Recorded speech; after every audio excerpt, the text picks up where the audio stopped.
To see someone's true character, notice only 7 things. Carl Jung. What if I told you that within the first few minutes of meeting someone, you could see straight through to their true character? Not through some mystical power, but through careful observation of 7 specific behaviors that reveal everything about who someone really is when they think no one is watching. Carl Jung, the legendary Swiss psychiatrist who gave us concepts like introversion, extroversion, and the collective unconscious, spent decades studying human behavior. And he discovered that beneath all our masks, pretenses, and social performances, there are 7 telltale signs that expose our authentic selves. I'm going to share these 7 observations with you today, but I have to warn you, once you learn to see these patterns, you can't unsee them. You'll start recognizing them in your colleagues, your friends, your family members, and yes, even in yourself. And here's what's fascinating. Jung found that people who master these observations don't just become better judges of character, they become more successful in every area of their lives. We're talking about better relationships, smarter business decisions, and the ability to protect themselves from manipulation. So if you're ready to develop what Jung called psychological vision, stay with me for the next hour. By the end of this video, you'll have a completely different way of seeing people. But first, hit that subscribe button and turn on notifications, because this is exactly the kind of deep psychological content I share every week. And if this video helps you see someone's true character, let me know in the comments below. Let's dive in. Chapter 1, The Foundation, Understanding Jung's Approach. Before we reveal the 7 signs, we need to understand Jung's revolutionary approach to human psychology. Unlike other psychologists of his time who focused on conscious behavior, Jung was obsessed with what he called the shadow self. The parts of our personality we hide from others and often from ourselves. Picture this. It's 1907, and a young Carl Jung is working with psychiatric patients in a Swiss hospital. He notices something peculiar. Patients would reveal their deepest truths not in what they said, but in the tiny details they thought didn't matter. A gesture, a pause, the way they arranged objects on a table. This led Jung to a profound realization. Authentic character isn't revealed in grand gestures or carefully crafted words. It's revealed in the unconscious behaviors we can't control. Think about it. When you're trying to make a good impression, what do? You choose your words carefully. You smile at the right moments. You present your best self.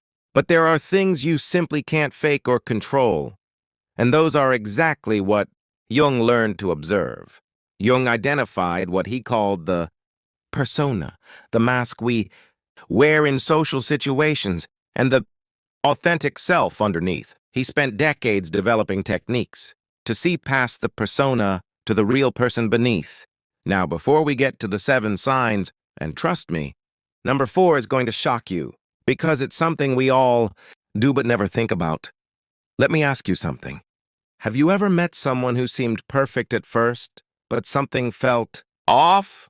You couldn't put your finger on it, but your intuition was telling you something wasn't right. That's your unconscious mind picking up on these subtle signals. Jung would say you were sensing the disconnect between their persona and their true character. The 7 observations I'm about to share aren't just random behaviors.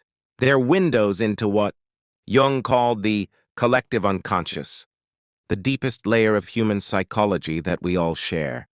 When you learn to spot these patterns, you're not just reading individuals, you're reading universal human nature itself. So let's start with the first sign.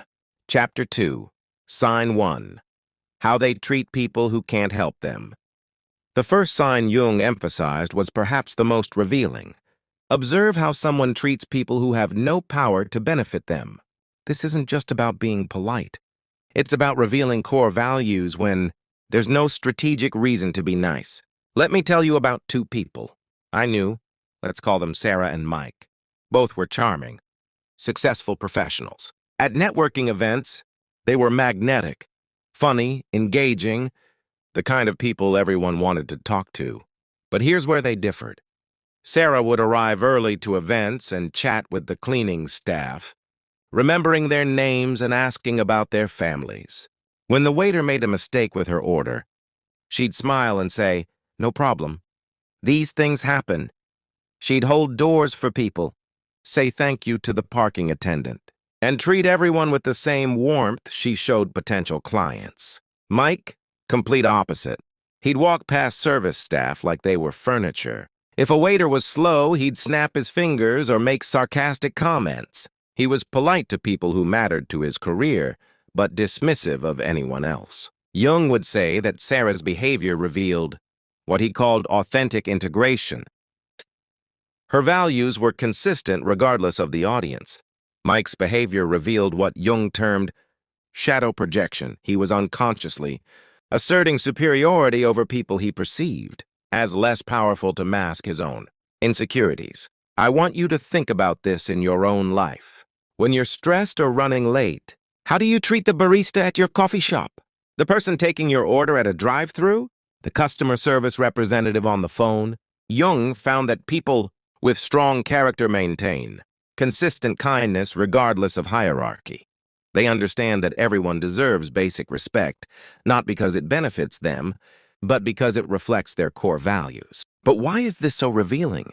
Jung explained that when we interact with people who can't help us, we have no psychological incentive to perform. Our persona drops, and our authentic self emerges. People with genuine character don't need to perform. Their kindness is automatic, unconscious. But people with character issues need an audience that matters to maintain their performance. Watch for these specific behaviors. Someone who's charming to superiors but dismissive to subordinates. People who only remember names of those who can help them. Those who become impatient with service workers but patient with potential connections. Anyone who treats people differently based on their perceived status or usefulness. On the flip side, people with authentic character show consistent politeness regardless of hierarchy. Remember small details about people others might overlook. Express genuine gratitude to service workers. Maintain the same energy and respect in all interactions. In business settings, this observation can save you from toxic partnerships or employees. In dating, it can reveal whether someone's charm is genuine or strategic.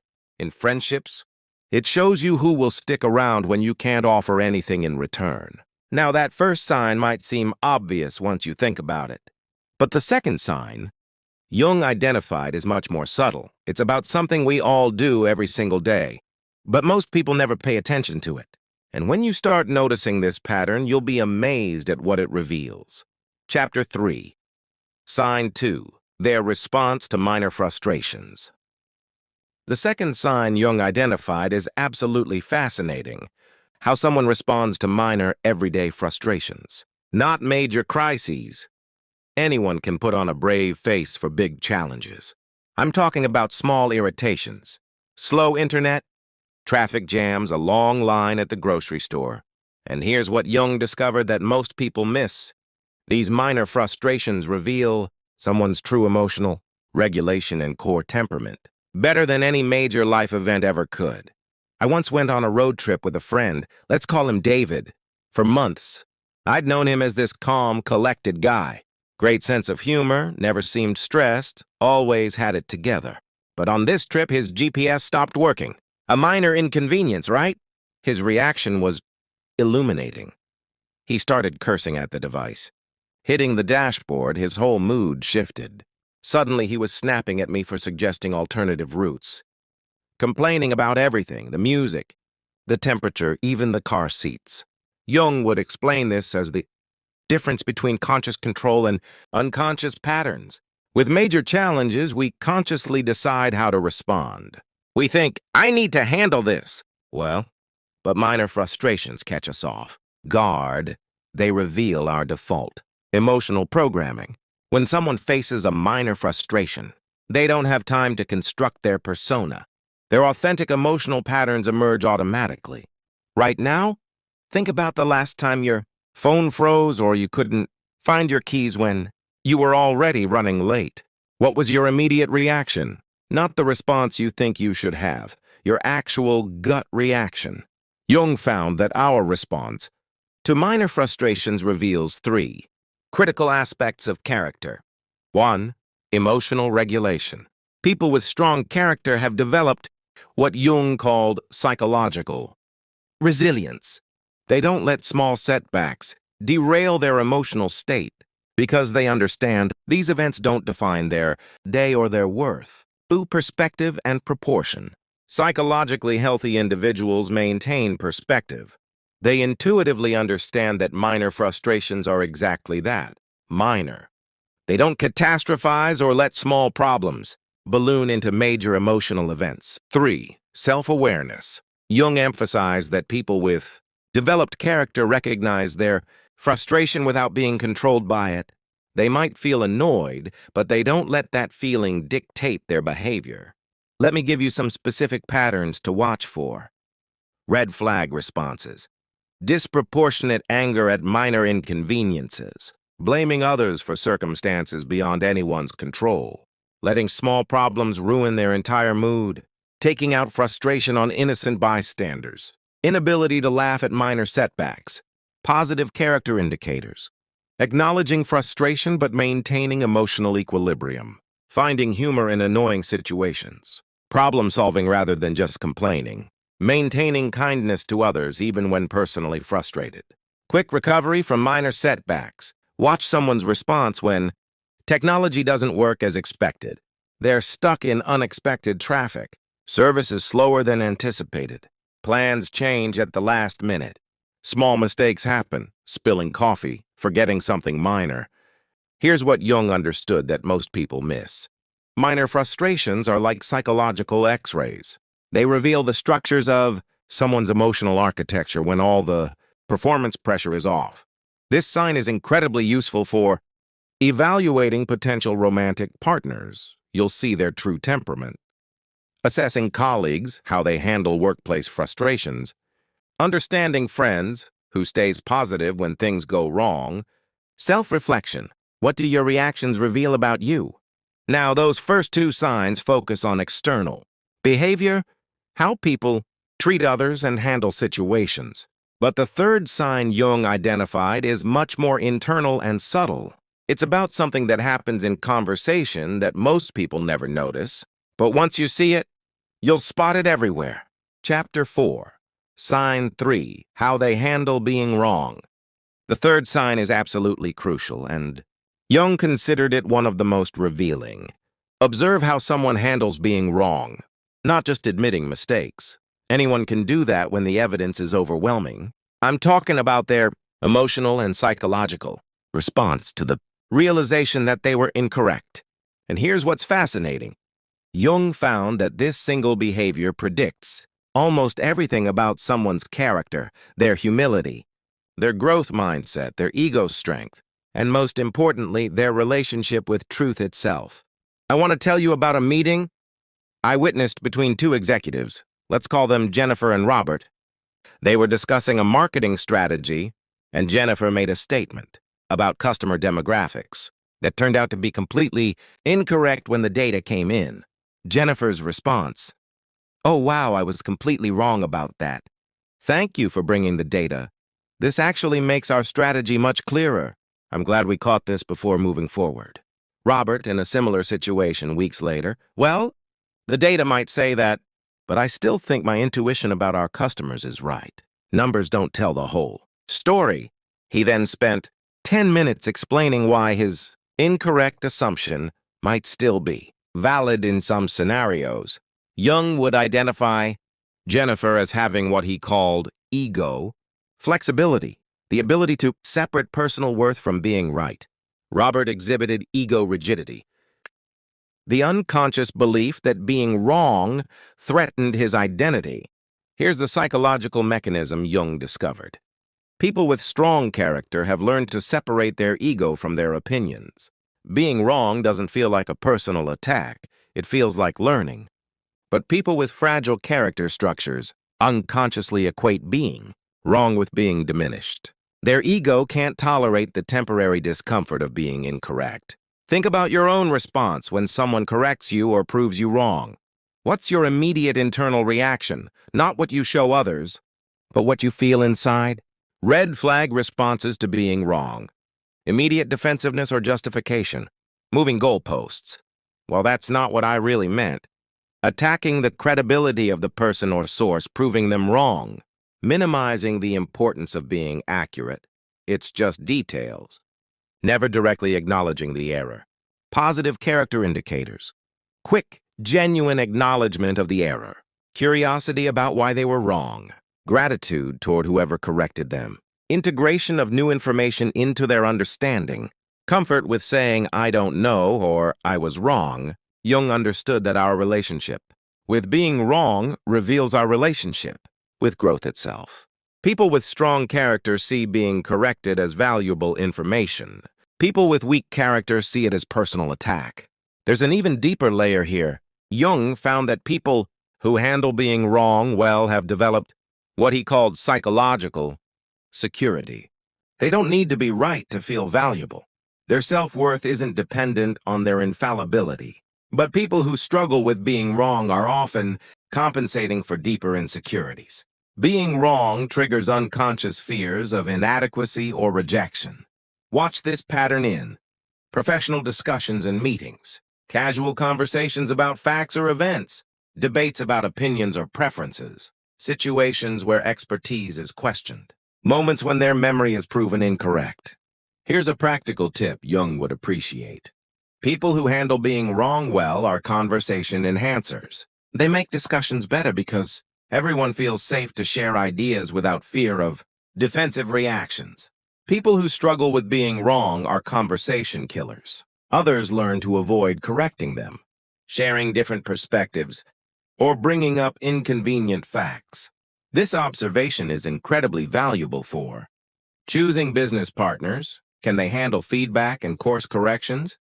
Romantic relationships. Will they acknowledge mistakes and work on issues? Friendships. Can you have honest conversations with them? Leadership evaluation. Are they open to input from their team? Now, the first three signs focus on how people handle external challenges, other people, frustrations, and being corrected. But the fourth sign Jung identified is much more intimate and revealing. It's about what people do when they think absolutely no one is watching. Chapter 5. Sign 4. Their private behaviors. The fourth sign is perhaps the most revealing, and Jung considered it the ultimate test of character. Observe someone's behavior when they believe they're completely unobserved. This isn't about invading privacy. It's about noticing the small moments when people's guard is completely down. And here's what Jung discovered that will change how you see people forever. The gap between public and private behavior tells you everything about someone's authenticity and moral center.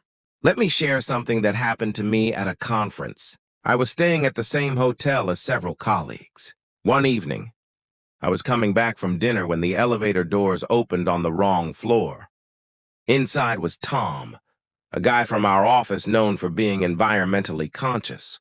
He always talks about sustainability, carries a reusable water bottle, lectures people about recycling. But there he was, alone in the elevator, casually throwing a candy wrapper on the floor. He didn't see me, and when the doors closed, I watched him through the glass. He didn't pick it up. The next morning at breakfast, he was back to his usual environmental advocacy, completely unaware that I'd seen his private moment. Jung would call this the difference between the persona, public mask, and the shadow, hidden aspects of personality. When we think no one is watching, our unconscious values and habits emerge automatically. The key insight Jung developed: people with integrated character show minimal difference between their public and private behaviors. Their values aren't performances, they're genuine convictions that guide behavior, regardless of audience. I want you to think about your own private moments. When you're alone in your car, how do you drive? When you're at home with no visitors, how do you treat your space? When you think no one will ever know, what choices do you make? Here are the private behaviors Jung found most revealing. How they treat shared spaces when alone. Hotel rooms, rental cars, public restrooms. Do they leave things cleaner or messier than they found them? Do they follow rules when there's no enforcement? Their relationship with small commitments. Do they keep promises to themselves? How do they handle self-imposed deadlines?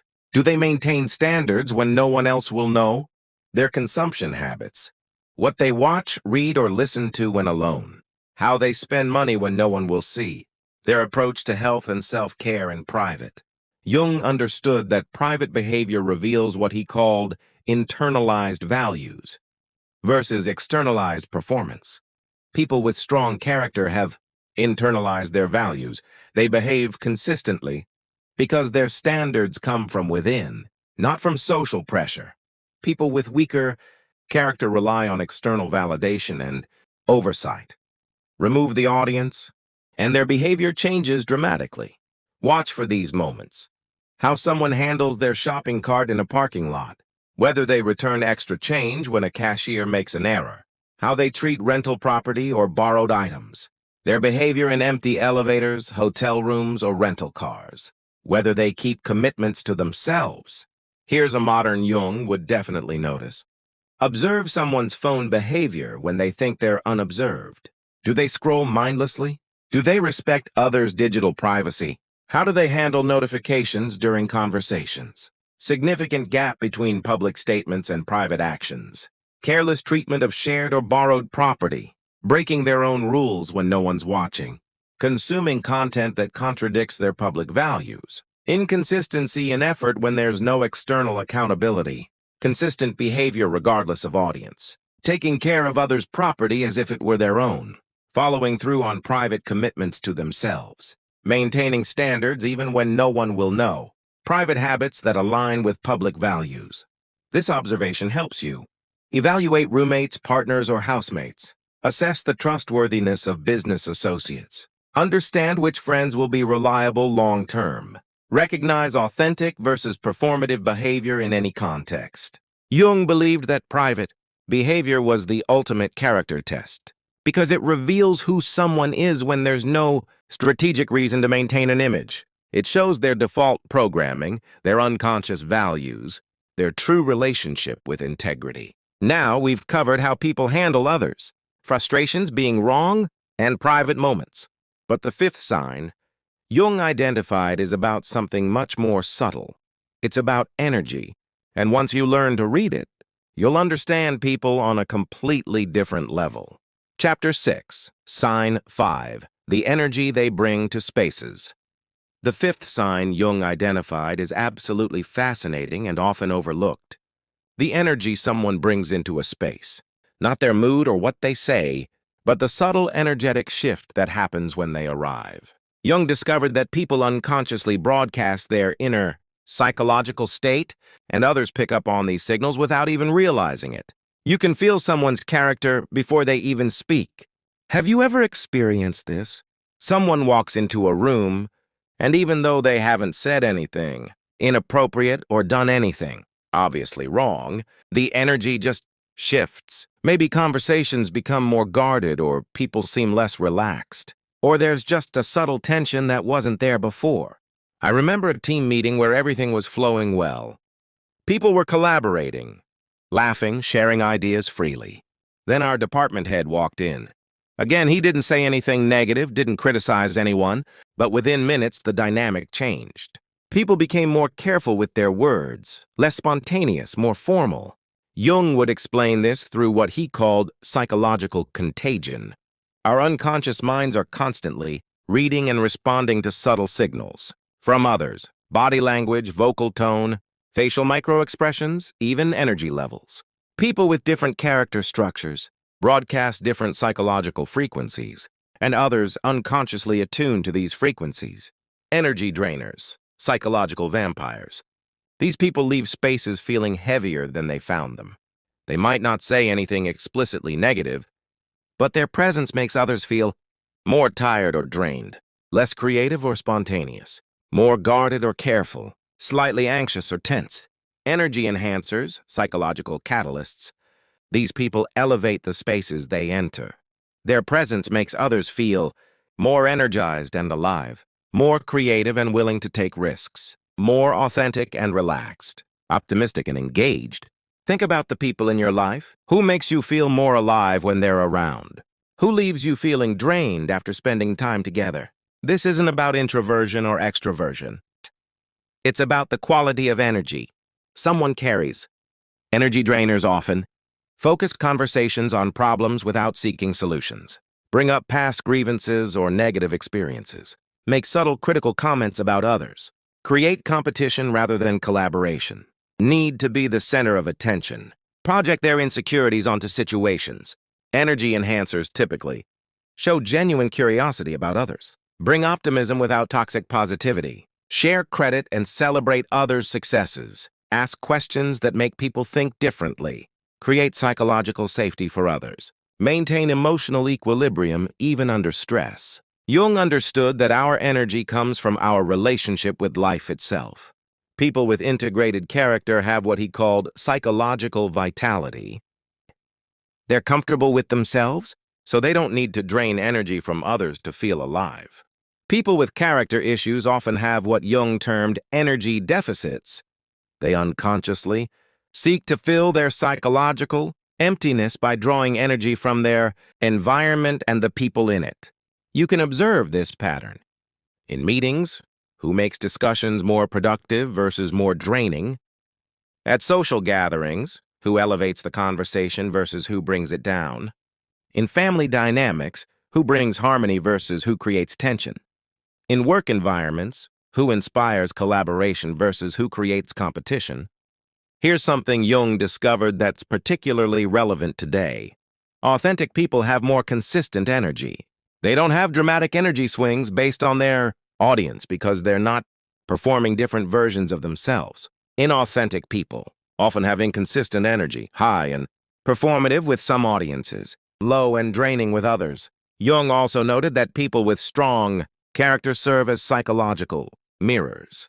They help others see their best selves. People with weak character often serve as distorting mirrors. They bring out insecurity, defensiveness, or negativity in others. Use this observation to choose who you spend extended time with. Identify toxic dynamics in work or social environments. Understand why certain people make you feel uncomfortable. Recognize when you might be draining energy from others. Build teams and relationships that enhance everyone's potential. Jung would encourage you to ask, what energy do I bring to spaces? Do people light up when I arrive, or do they become more guarded? Am I enhancing or draining the psychological atmosphere around me? The first 5 signs have been about external observations, how people affect others in environments. But the 6th sign is more internal and requires careful listening. It's about something people reveal every time they speak, but most of us never think to listen for it. Chapter 7, Sign 6, How They Talk About Others Who Aren't Present. The 6th sign Jung identified is incredibly revealing and something you can observe in almost every conversation. How someone talks about people who aren't present. This goes far beyond simple gossip. It's a window into their deepest values and unconscious patterns. Jung discovered that the way people discuss absent individuals reveals more about their character than almost anything else they do. It shows their relationship with loyalty, their capacity for empathy, and their unconscious moral framework. I once worked with 2 colleagues, Lisa and Kevin, both equally charming and professional in direct interactions. But their difference became clear during casual conversations. When discussing a mutual colleague who had made a mistake, Lisa would say things like, "Yeah, Rachel struggled with that project, but she's been dealing with a lot at home. I think she just needs some support to get back on track." Kevin's take on the same situation: "Rachel totally dropped the ball again. Honestly, I don't know how she keeps her job." Did you hear about her issues with the Johnson account too? It's becoming a pattern. Jung would identify Lisa as showing psychological generosity. The ability to consider context and extend understanding even when someone isn't there to defend themselves. Kevin displayed shadow projection, unconsciously diminishing others to elevate himself. When someone talks about people who aren't present, they reveal their capacity for empathy and understanding, whether they see others as complex humans or simple characters. Their relationship with privacy and discretion, how they probably talk about you when you're not around. Their unconscious need to elevate or diminish others. Red flag patterns. consistently focusing on others' failures or weaknesses, sharing private information that wasn't theirs to share, making definitive judgments about others' motivations, enjoying or dwelling on others' misfortunes, rarely acknowledging others' positive qualities or circumstances. Positive character indicators: giving others the benefit of the doubt, respecting confidentiality and privacy, acknowledging both strengths and challenges in others, showing curiosity rather than judgment about others' behavior, redirecting negative conversations toward more constructive topics. Jung understood that how we talk about absent others reveals our psychological stance toward humanity in general. People with strong character operate from what Jung called fundamental goodwill. They assume positive intent and look for understanding rather than judgment. People with character issues often operate from fundamental suspicion. They assume negative intent and look for evidence that confirms their cynical worldview. Think about your own conversations. When friends or colleagues bring up someone who isn't present, what's your natural response? Do you tend to defend, understand, or pile on? What does that reveal about your own character? Here's something particularly revealing that Jung noticed. People who consistently defend or speak fairly about absent individuals are showing authentic loyalty. They don't change their assessment of people based on audience convenience. But people who easily criticize absent individuals while being friendly to their faces are showing conditional loyalty. Their allegiance shifts based on who's listening. Jung would recognize different levels of concerning behavior. Level 1, sharing factual information inappropriately. Level 2, adding negative interpretation to neutral facts. Level 3, actively seeking or creating negative stories about others. Level 4, taking pleasure in others' difficulties or failures. Watch this pattern in office conversations about colleagues who are out sick or on vacation, social discussions about mutual friends who couldn't attend, family conversations about relatives who aren't present, online discussions about public figures or acquaintances. Jung believed that how someone talks about others is ultimately how they see themselves in the world. People who consistently assume the worst in others are often projecting their own unconscious fears and insecurities. People who naturally extend understanding and benefit of the doubt to others have typically developed self-compassion and psychological security. This observation helps you identify trustworthy friends and colleagues, understand toxic dynamics in groups or families, recognize your own patterns of judgment or generosity, choose confidants who will respect your privacy, build relationships based on mutual respect rather than shared criticism. Jung would say that this behavior reveals something fundamental. Whether someone sees other people as complex, struggling human beings deserving of understanding, or as simple characters in their personal drama, the most powerful use of this insight is self-reflection. Jung would encourage you to notice your own patterns. When someone brings up a person who isn't present, what's your instinctive response? Do you defend, understand, judge, or gossip? Your answer reveals your own character more clearly than almost anything else. We've covered 6 profound ways to read someone's character. But the 7th and final sign Jung identified might be the most important of all. It's about something that happens in conversation, that reveals the very core of who someone is. Chapter 8, Sign 7, How They Handle Your Success. The 7th and final sign Jung identified is perhaps the most revealing of all. How someone responds to your success, achievements, or good fortune.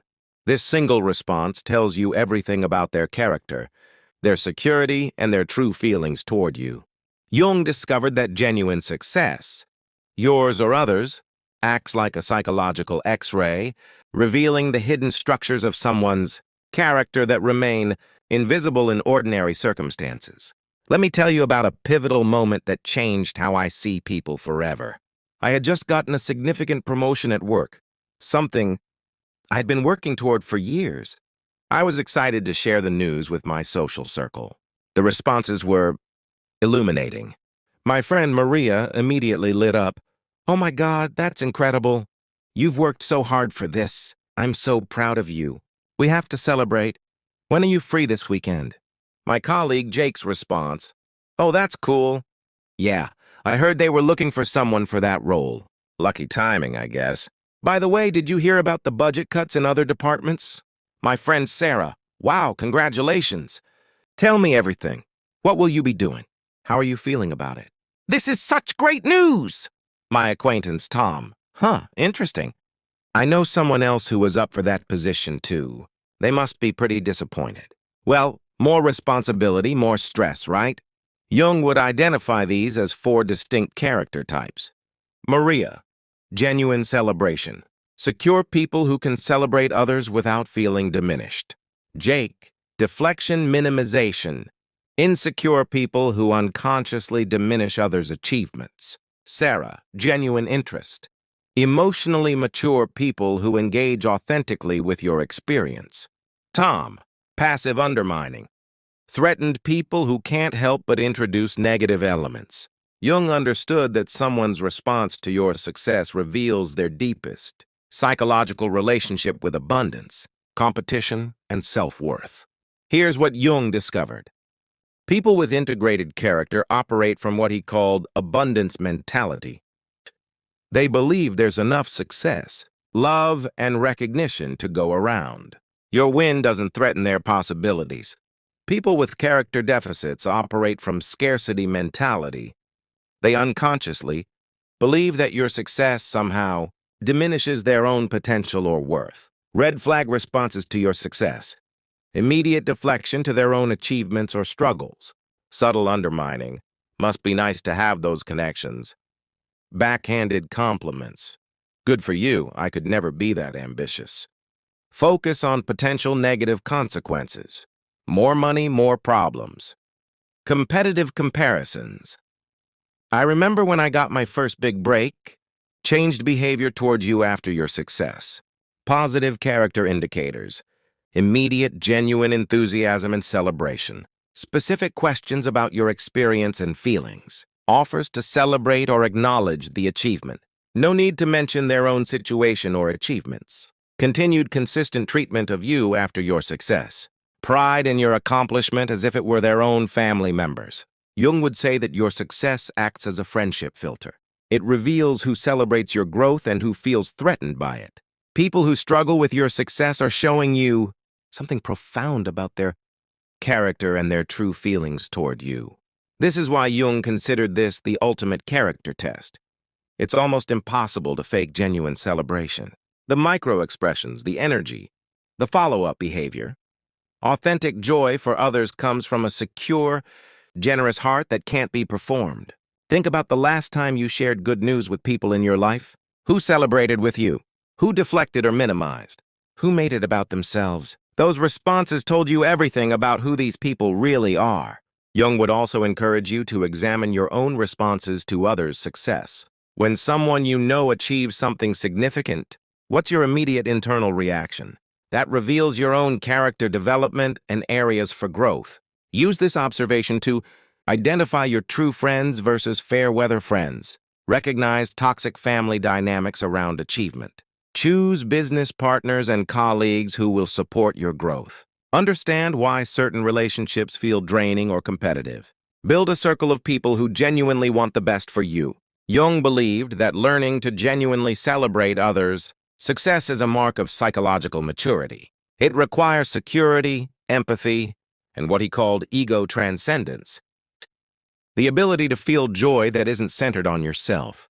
Think about the last time you shared good news with people in your life. Who celebrated with you? Who deflected or minimized? Who made it about themselves? Those responses told you everything about who these people really are. Jung would also encourage you to examine your own responses to others' success. When someone you know achieves something significant, what's your immediate internal reaction? That reveals your own character development and areas for growth. Use this observation to identify your true friends versus fair-weather friends. Recognize toxic family dynamics around achievement. Choose business partners and colleagues who will support your growth. Understand why certain relationships feel draining or competitive. Build a circle of people who genuinely want the best for you. Jung believed that learning to genuinely celebrate others' success is a mark of psychological maturity. It requires security, empathy, and what he called ego transcendence. The ability to feel joy that isn't centered on yourself. So there you have it.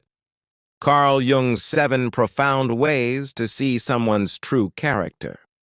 1. How they treat people who can't help them, revealing their core values. 2. Their response to minor frustrations, showing their emotional regulation. 3. How they handle being wrong, exposing their relationship with growth. 4. Their private behaviors, displaying their authentic self. 5. The energy they bring to spaces, broadcasting their inner state. 6. How they talk about absent others, revealing their fundamental worldview. 7. How they handle your success, showing their security and true feelings. Jung's ultimate insight was this: character isn't about perfection. It's about integration, the alignment between who someone is in public and who they are in private, between their stated values and their unconscious behaviors, between their words and their energy.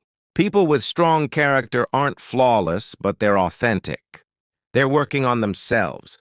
They take responsibility for their impact on others, and they approach life from a place of security rather than scarcity. Viewer engagement. Now I want to hear from you. Which of these 7 signs surprised you the most? Have you noticed these patterns in people around you? And most importantly, what did you learn about yourself while watching this? Strong call to action.